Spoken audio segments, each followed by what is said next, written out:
Assalamualaikum warahmatullahi wabarakatuh. Perkenalkan, nama saya Risnawati Ramadan Kiai. Jadi di sini saya akan menjelaskan tentang apa itu vulkanik. Jadi vulkanik adalah semua gejala yang berhubungan dengan gunung api sebagai akibat dari adanya aktivitas magma di dalam bumi. Gerakan magma itu terjadi karena magma mengandung gas yang merupakan sumber tenaga magma untuk menekan batuan yang ada di sekitarnya. Jadi magma adalah batuan cair pijar yang bertemperatur tinggi yang terdapat di dalam kulit bumi. Terjadi dari berbagai mineral dan gas yang terlarut di dalamnya. Magma terjadi akibat adanya tekanan di dalam bumi yang amat besar, walaupun suhunya cukup tinggi, tetapi batuan tetap padat. Magma bisa bergerak ke segala arah, bahkan bisa sampai ke permukaan bumi. Jika gerakan magma tetap di bawah permukaan bumi disebut intrusi magma, sedangkan magma yang bergerak dan mencapai ke permukaan bumi disebut ekstrusi magma. Ekstrusi magma inilah yang menyebabkan gunung api atau disebut vulkan. Bentuk yang pertama yaitu batolit, adalah bantuan beku yang berbentuk di dalam dapur magma. Yang kedua yaitu lakolit, adalah magma yang menyusup di antara lapisan batuan yang menyebabkan lapisan batuan. Dan ketiga itu keping intrusi atau seal, adalah lapisan magma yang tipis menyusup di antara lapisan batuan. Dan yang terakhir yaitu intrusi korok atau gang, adalah batuan hasil intrusi magma yang memotong lapisan-lapisan litos.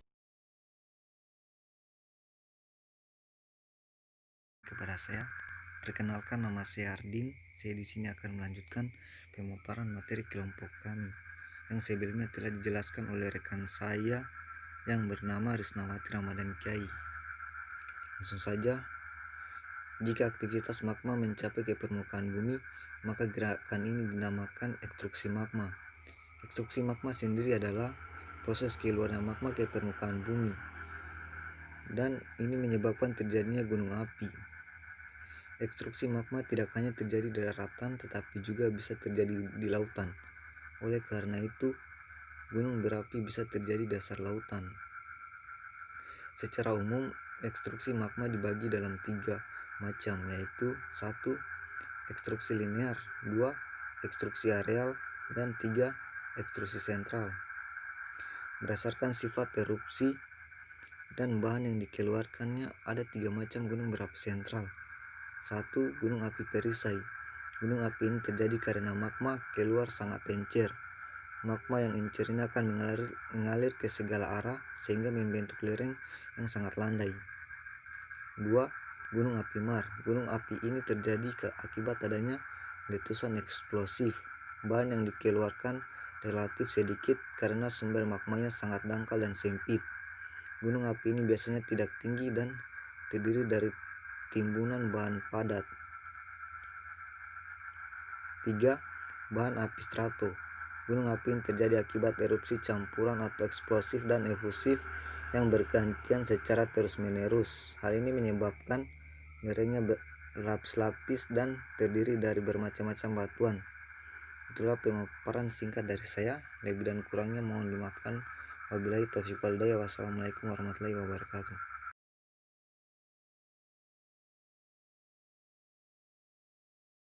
Titik 2. Material hasil vulkanisme. Sesuai wujudnya, ada 3 jenis bahan atau material yang dikeluarkan oleh adanya tenaga vulkanisme.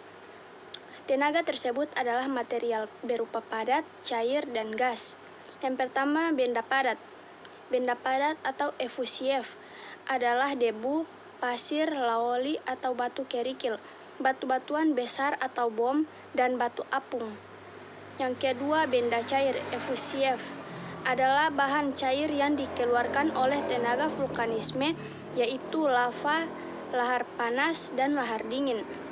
Lava adalah magma yang keluar dari permukaan bumi. Lahar panas adalah lahar yang berasal dari letusan gunung berapi yang memiliki danau kawah Bromo.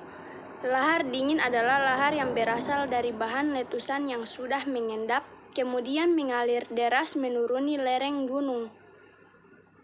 Yang ketiga, benda gas. Benda gas atau eksalasi adalah gas yang dikeluarkan oleh gas tenaga vulkanisme, antara lain solvatar, fumarol, dan movet. Solvatar adalah gas hidrogen sulfida atau H2S yang keluar dari suatu lubang yang terdapat di gunung, tangkuban perahu, dan daratan rendah atau dieng. Letusan gunung api. Tipe-tipe letusan gunung api terdiri dari 3 tipe, yaitu yang pertama tipe Hawaii. Tipe gunung api ini dicirikan dengan lavanya yang cair dan tipis, dan dalam perkembangannya akan membentuk tipe gunung api perisai.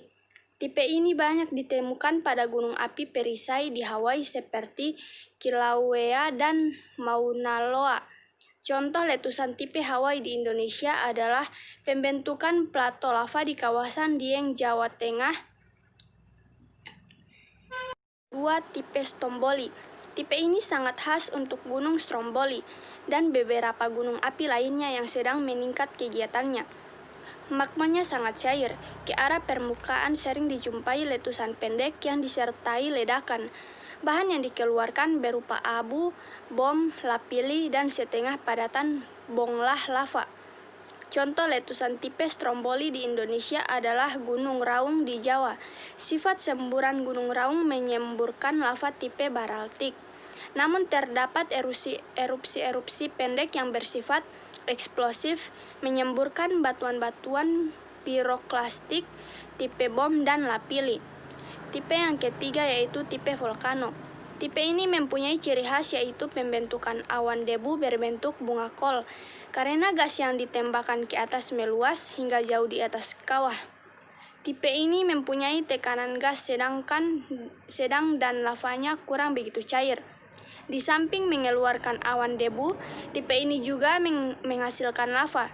Berdasarkan kekuatan letusannya, tipe ini dibedakan menjadi vulkano kuat atau gunung Vesuvius dan gunung Etna, dan tipe vulkano lemah atau gunung Bromo dan gunung Raung. Peralihan antara kedua tipe ini juga dijumpai di Indonesia, misalnya gunung Kelut dan anak gunung Bromo.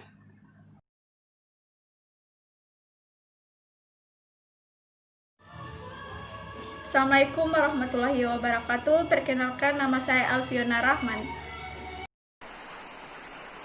B. Tipe Merapi. Dicirikan dengan lavanya yang cair atau sampai kental, dapur magmanya relatif dangkal dan tekanan gas yang agak rendah. Contoh letusan tipe Merapi di Indonesia adalah Gunung Merapi di Jawa Tengah, dengan awan pijarnya yang tertimbun dengan lerengnya menyebabkan aliran lahar dingin setiap tahun. Contohnya yang lain adalah Gunung Galugang di Jawa Barat.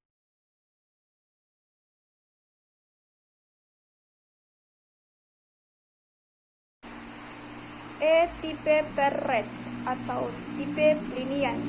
Letusan gunung api tipe Perret adalah mengeluarkan lava cair dengan tekanan gas yang tinggi. Kadang-kadang lubang kepanduan tersumbat yang menyebabkan terkumpulnya gas dan uap di dalam tubuh bumi. Akibat sering timbul getaran sebelum terjadinya letusan. Setelah meletus, material seperti abu, lapili, dan bom terlempar dengan dahsyat ke angkasa.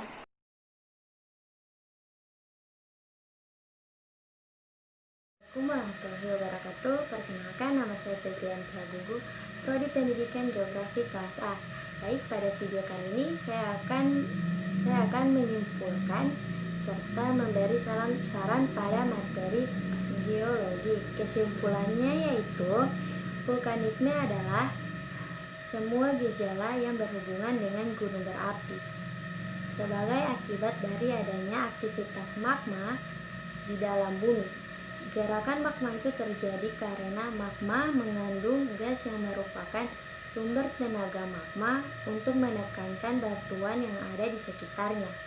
Magma adalah batuan cair berpijar bertemperatur tinggi yang terdapat di dalam kulit bumi. Terjadi dari berbagai mineral dan gas yang terlarut di dalamnya. Magma terjadi akibat adanya tekanan di dalam bumi yang amat begitu besar. Walaupun suhunya cukup tinggi, tetapi batuan tetap padat. Jika terjadi pengurangan tekanan, misalnya adanya retakan, tekanan pun akan menurun sehingga batuan tadi menjadi cair, pijar atau disebut magma. Magma bisa bergerak ke segala arah, bahkan bisa sampai ke permukaan bumi. Jika gerakan magma tetap di bawah permukaan bumi tersebut disebut intrusi magma. Sedangkan magma yang bergerak dan mencapai permukaan bumi disebut ekstrusi magma. Ekstrusi magma ini lah yang menyebabkan gunung api disebut juga vulkan. Baik, lanjut ke sarannya yaitu penulis tentunya masih menyadari jika makalah tersebut masih terdapat banyak kesalahan dan jauh dari kesempurnaan. Penulisan akan membaik makalah tersebut penulis akan memperbaiki makalah tersebut dengan berpedoman pada banyak sumber serta kritik yang membangun dari para pembaca. Baik, demikian video yang saya sampaikan. Mohon maaf bila ada salah kata. Wabillahi taufiq wal hidayah. Wassalamualaikum warahmatullahi wabarakatuh.